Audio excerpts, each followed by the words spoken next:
ದೇವಸ್ಥಾನದ ಹುಂಡಿಯ ಹಣ ಕದ್ದಿದ್ಯಾರು? ಒಂದು ಚಿಕ್ಕ ಹಳ್ಳಿ. ಆ ಹಳ್ಳಿಯಲ್ಲಿ ಜನರು ತುಂಬಾ ಸರಳವಾಗಿದ್ರು. ದುಡಿಮೆನೇ ಅವರ ಬದುಕಾಗಿತ್ತು. ಅಲ್ಲಿ ಎಲ್ರಿಗೂ ಬೇಕಾದ ಒಂದು ವ್ಯಕ್ತಿ ಇದ್ದ. ಅವನ ಹೆಸರು ಮಲ್ಲಪ್ಪ. ಮಲ್ಲಪ್ಪ ಊರಿನ ಅತ್ಯಂತ ನಂಬಿಕಸ್ಥ ವ್ಯಕ್ತಿ.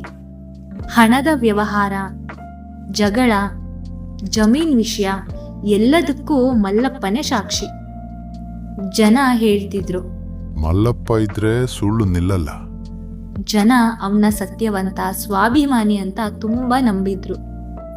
ಒಂದಿನ ಹಳ್ಳಿಯ ದೇವಸ್ಥಾನದಲ್ಲಿದ್ದ ಹುಂಡಿಯ ಸಮೂಹದ ಹಣ ಕಳ್ತನ ಆಗತ್ತೆ. ಆ ಹಣದಿಂದ ಕೆರೆ ಸರಿಪಡಿಸ್ಬೇಕಾಗಿರತ್ತೆ. ಹಳ್ಳಿ ಜನ ಬೆಚ್ಚಿಬೀಳ್ತಾರೆ. ಜನ ಒಟ್ಟಾಗಿ ಸೇರಿದ್ರು. ಎಲ್ಲರ ಪ್ರಶ್ನೆ ಒಂದೇ, ಹಣ ಯಾರು ತಗೊಂಡ್ರು? ಅನುಮಾನ ಎಲ್ಲರ ಮೇಲೂ ಹೋಯ್ತು. ಆದ್ರೆ ಕೊನೆಯಲ್ಲಿ ಎಲ್ಲರ ಬಾಯಲ್ಲೂ ಒಂದು ಹೆಸರು ಮಾತ್ರ ಬಂತು, ಅದು ಮಲ್ಲಪ್ಪ. ಯಾಕಂದ್ರೆ ಹಣ ಇಡೋ ಜಾಗದ ಲಾಕರ್ ಕೀ ಮಲ್ಲಪ್ಪನ ಹತ್ರನೇ ಇತ್ತು. ಜನ ಮಲ್ಲಪ್ಪನನ್ನ ಪ್ರಶ್ನಿಸಿದ್ರು. ಅವನು ಶಾಂತವಾಗಿ ಹೇಳ್ದ, ನಾನ್ ಹಣ ತಗೊಂಡಿಲ್ಲ. ಆದ್ರೆ ಯಾರಿಗೂ ನಂಬಿಕೆ ಬರಲಿಲ್ಲ. ಅಲ್ಲಿ ಇದ್ದ ಒಬ್ಬ, ನೀನೇ ಕೀ ಇಟ್ಕೊಂಡಿದ್ದೆ. ಮತ್ತೊಬ್ಬ, ನೀನ್ ಹೇಳ್ತಿರೋದು ಸತ್ಯ ಅನ್ನೋದಕ್ಕೆ ಏನ್ ಸಾಕ್ಷಿ ಅಂತ ಎಲ್ರೂ ಮಲ್ಲಪ್ಪನನ್ನ ಪ್ರಶ್ನಿಸಿದ್ರು. ಮಲ್ಲಪ್ಪ ಮಾತಾಡ್ಲಿಲ್ಲ, ಮೌನ ತಾಳ್ದ. ಆ ಹಳ್ಳಿಯಲ್ಲಿ ಒಬ್ಬ ವೃದ್ಧ ಇದ್ದ. ಹೆಸರು ಚನ್ನಬಸವ. ಚನ್ನಬಸವ ಜನರಿಗೆ ಹೇಳ್ದ, ಇಂದ್ ರಾತ್ರಿ ಯಾರು ಕೆರೆಗೆ ಹೋಗ್ಬೇಡಿ, ನಾನ್ ಮಾತ್ರ ಅಲ್ಲಿರ್ತೀನಿ. ಜನ ಗೊಂದಲದಲ್ಲಿ ಮನೆಗೆ ಹೋದ್ರು. ಆ ರಾತ್ರಿ ಚನ್ನಬಸವ ಕೆರೆಯ ಹತ್ತಿರ ಒಂದು ದೀಪ ಇಟ್ಕೊಂಡು ಕೂತಿದ್ದ. ಸ್ವಲ್ಪ ಹೊತ್ತಿಗೆ ಒಬ್ಬ ಯುವಕ ನಿಧಾನವಾಗಿ ಕೆರೆ ಕಡೆ ಬರೋದನ್ನ ನೋಡ್ದ.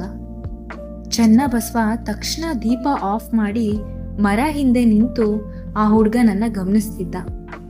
ಆ ಹುಡ್ಗನ ಹೆಸರು ನಾಗೇಶ. ಆ ಊರ್ನವನೇ ಆಗಿದ್ದ.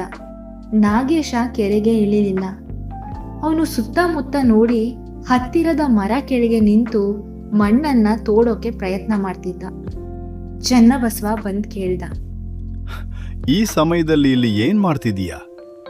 ಅವನು ಗಾಬರಿ ಆದ.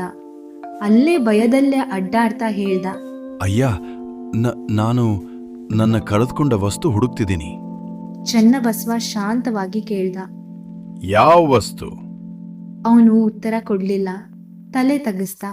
ಆಗ ಚನ್ನಬಸವ ಹೇಳ್ದ, ಹಣವನ್ನ ತಗೊಂಡಿರೋ ಪಶ್ಚಾತ್ತಾಪ ನಿನ್ನಿಲ್ಲಿವರೆಗೂ ಕರ್ಕೊಂಡು ಬಂದಿದೆ. ನಾಗೇಶ ಕುಸಿದ್ ಬಿದ್ದ.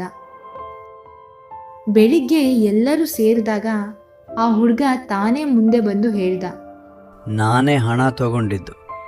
ಮಲ್ಲಪ್ಪನ ಮೇಲೆ ಆರೋಪ ಹಾಕೋಣ ಅನ್ಕೊಂಡೆ. ಆದರೆ ಹಣ ನನ್ನ ಬಳಿ ಇರೋದನ್ನ ನನ್ನ ಮನಸ್ಸೇ ಸಹಿಸ್ಕೊಳ್ಳಿಲ್ಲ. ನಂತರ ಜನ ಎಲ್ಲರೂ ಮಲ್ಲಪ್ಪನ ಕಡೆ ತಿರುಗಿದ್ರು. ಮಲ್ಲಪ್ಪ ಶಾಂತವಾಗಿ ಹೇಳ್ದ, ನಾನ್ ಮಾತಾಡಿದ್ರೆ ಸತ್ಯಕ್ಕೆ ಬೆಲೆ ಇರ್ತಿರ್ಲಿಲ್ಲ. ಅದಕ್ಕೆ ನಾನು ಮೌನವಾಗಿದ್ದೆ. ಅದರಿಂದ ಸುಳ್ಳು ತಾನೇ ಹೊರಬಂತು. ಜನ ತಲೆ ತಗ್ಗಿಸಿದ್ರು. ಹಣ ಎಲ್ಲವನ್ನೂ ಮರೆಸಬಹುದು, ಆದ್ರೆ ಸುಳ್ಳನ್ನ ಮರೆಸೋಕೆ ಸಾಧ್ಯವಿಲ್ಲ. ಒಳ್ಳೆಯವರ ಮುಂದೆ ಸುಳ್ಳು ಹೆಚ್ಚು ದಿನ ನಿಲ್ಲೋದು ಇಲ್ಲ. ಸೊ ಫ್ರೆಂಡ್ಸ್, ಈ ಕತೆ ನಿಮಗೆ ಹೇಗನ್ನಿಸ್ತು? ಇಷ್ಟ ಆಯ್ತಾ ಇಲ್ವಾ ಅಂತ ಕಮೆಂಟ್ ಮಾಡಿ. ಹಾಗೆ ಈ ಕತೆಗೆ ಎಷ್ಟು ಸ್ಟಾರ್ ರೇಟಿಂಗ್ಸ್ ಕೊಡ್ತೀರಾ ಅಂತಲೂ ಕಮೆಂಟ್ ಮಾಡಿ. ಹಾಗೆ ನಮ್ಮ ಚಾನೆಲ್ಗೆ ಸಬ್ಸ್ಕ್ರೈಬ್ ಆಗಿ ನಮ್ಮ ಕತೆ ಎಕ್ಸ್ಪ್ರೆಸ್ ಫ್ಯಾಮಿಲಿಲಿ ಒಬ್ಬರಾಗಿ. ಮತ್ತೊಂದು ಇಂಟ್ರೆಸ್ಟಿಂಗ್ ಆ್ಯಂಡ್ ಲೈಫ್ ಚೇಂಜಿಂಗ್ ಕಥೆಯೊಂದಿಗೆ ಬೇಗ ಬರ್ತೀನಿ. Thank you.